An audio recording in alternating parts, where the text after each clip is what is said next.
So the question, Sean, is where do Merrill Kelly and Zach Gallen rank among pitching duos in Major League Baseball right now?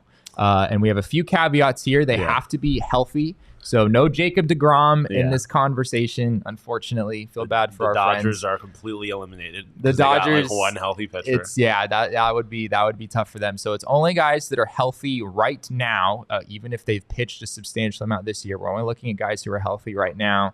Sean, I'll let you start off on this. You can, I don't know if you want to name some duos who might be good competitors, or if you want to tell us up front where you think they rank. You can take this wherever you like. So the first caveat I want to give here is that I am also kind of eliminating the Tampa Bay Rays because interesting. In theory, they are the best, but Glasnow has not been back very long. He obviously has been injured. It's fair. I feel like realistically, they are probably like maybe the best, if not like a top 2 or 3. But I'm just, for the sake of this, I'm gonna leave them out. I'm gonna put them around the fourth best duo. I mean, I think off rip, I'm looking at the Cubs and Rangers. The Cubs, Rangers, and Astros are the 3 that I feel pretty good about putting above them. Obviously, Stroman, I would argue, is the best pitcher in one of the best pitchers in the National League this year. Him and Steele. The Rangers, they have like 3 guys, but obviously Evaldi and Gray are the big 2. And then the Astros and Javier and Valdez. The Rangers in and of themselves have 3 guys that are top 15 in ERA. Their pitching staff is amazing this year. And then, the AL just has some really good pitching staffs. So I would, that's about where I would put them. I think you look at a team like the Twins too; they have an argument, but I feel a little more comfortable with Zach Gallen and Merrill Kelly than I do any combo involving Sonny Gray. To be quite honest with you, Okay. So we have quite a bit of overlap on this. Yeah, I think Justin Steele is hurt right now. So if you're gonna do the Cubs, then I think it would have to be Marcus Stroman and Drew Smyly. Yeah. And somewhat interesting. I mean, Marcus Stroman does have like a mid-2s ERA, which is better than either Gallen or Kelly at this point. But Drew Smyly, he has had a really good season, but I don't really view him as he's not really a number 2 starter in my book. So I don't have the Cubs on my list. I do have the Minnesota Twins on my list. But I agree with you. It's a little tough. But I think Sonny Gray with his 2.37 ERA, he's been very good. And I was not a believer. I thought early on when he was doing this, it was gonna fall off. They weren't playing very good teams early in the year. Sure. But, I mean, they do play in the Central. So. That's a very good point. But it hasn't. He's still been pitching very well. So yeah, it's hard to deny that Twins pitching staff right now. So yeah, and I guess the other knock, now that I look at it, I didn't even notice this before, to be frank, he's only averaging about 5.5 innings per start. So he's not pitching particularly deep into games. That one's right on the edge for me. It's Sonny Gray and Joe Ryan. Joe Ryan honestly might be a better pitcher than Sonny Gray. He has 91 strikeouts compared to 15 walks, and is going substantially deeper into games, averaging more than 6 innings per start.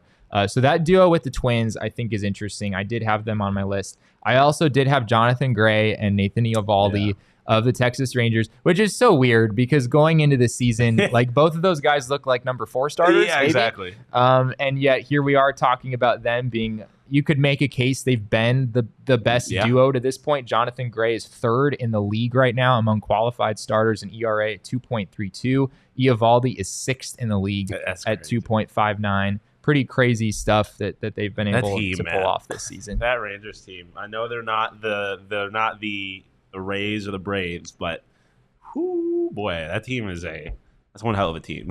yeah, they have absolutely surprised literally everyone on the planet at this point. The Astros, I think, are kind of an easy one. Framber Valdez has continued to be incredible. Christian Javier's had a really good season too. So I think you have to put those 2 guys in front. So that's 3 duos. That's 3 duos that I would put in front of Gallen and Kelly. The other one I had, Sean, I had one more. And it actually is from the Tampa Bay Rays. Okay. It's not Tyler Glass now. I agree with you. He just came back. He has shown glimpses of being incredible, like we've seen him be in the past. But I have Shane McClanahan and Zach Eflin. Okay. Who, again, Zach Eflin, like number 4 starter, right? But sometimes guys sign with the Tampa Bay Rays and weird things happen, and here we are. I don't think McClanahan, or I don't think Eflin necessarily lines up with either Gallen or Merrill Kelly, but Shane McClanahan pushes him so far. Yeah. Shane McClanahan has probably been the best pitcher in baseball this season. He's 11-1 with a 2.12 ERA.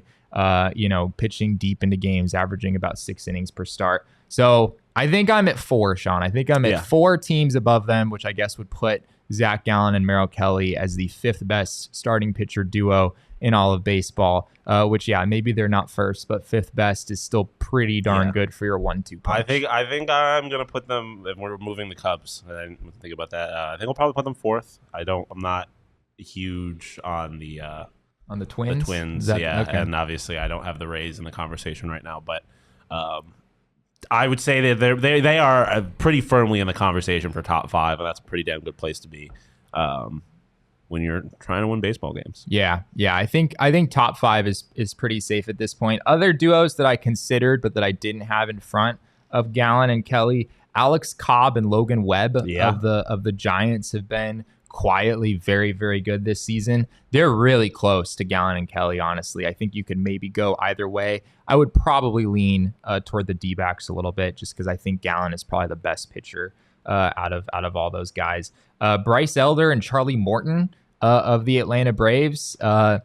Maybe some skepticism there of whether Bryce Elder is really for real. Charlie Morton just kind of continues to do his thing, even though he's like 55 years old at this point.